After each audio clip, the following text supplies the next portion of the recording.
Hi there. This is Scott down in the literary lounge. I'm getting ready to start a new novel, and I wasn't sure what to do at first. My first novel, I just finished The Wind in the Willows.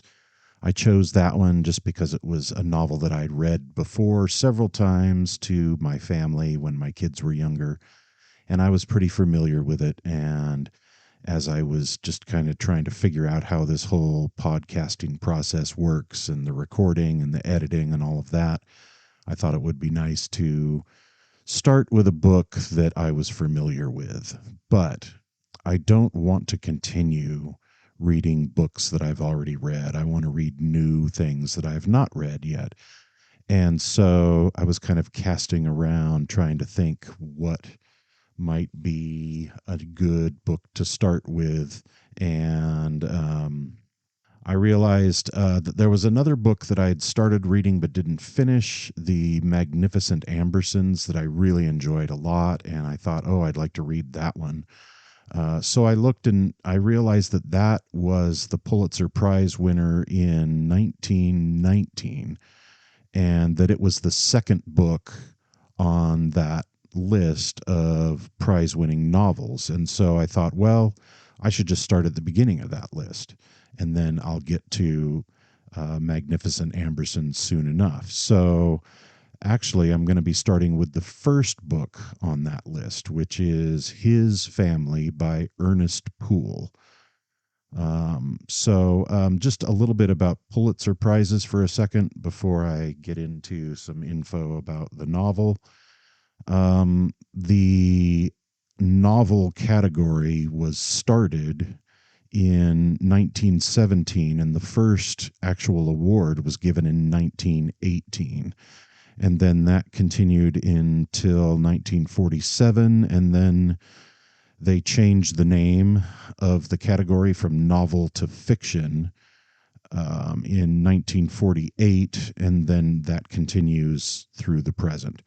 So, seeing as how I'm planning on only reading books that are in the public domain, just because then they're readily available for free online, I'm usually getting the books that I read through Project Gutenberg online, and they've pretty much got every book, I believe, that's in the public domain on there for free. So, a great place to go if you want to read pretty much anything that was published 95 years ago or more. So, with all of that in mind, looking at the list of novels for the Pulitzer Prize, the first one, which was awarded in, like I said, 1918, is His Family by Ernest Poole. So I'm going to go ahead and read that one first and then just move my way through the list. And I believe that the first 10 books, the first 10 novels in the Pulitzer Prize list are in the public domain. So I'm hoping to get through those. And then once I get to the point where there are no more public domain Pulitzer Prize winners, I'll start reading something else. But that's going to be a long way down the road, and I'm not worried about that yet.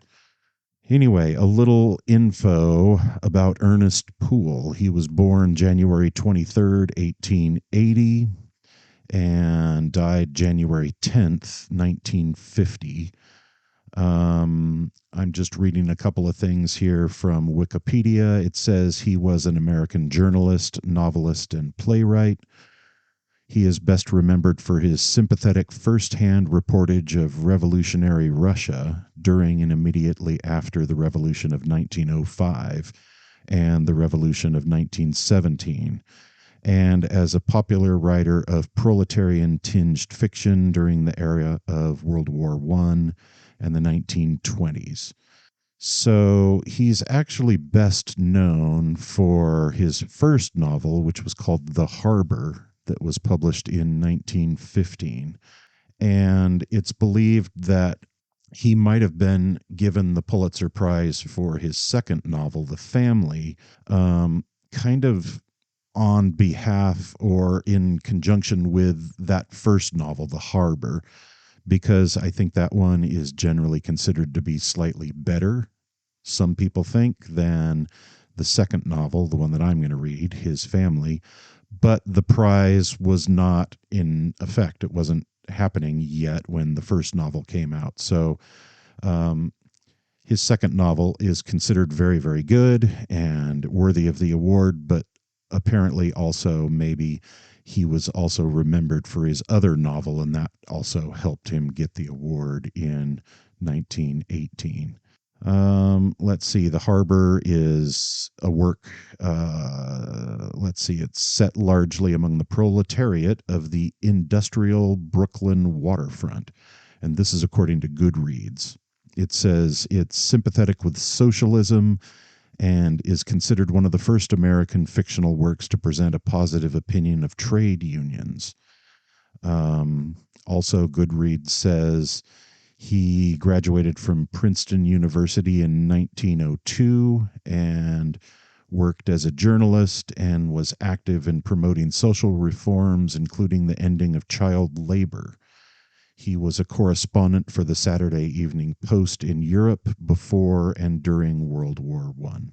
Apparently, he wrote, it looks like about 15, 20 more novels after his first two, but I don't believe that he received any of the success or acclaim that his first two novels were awarded.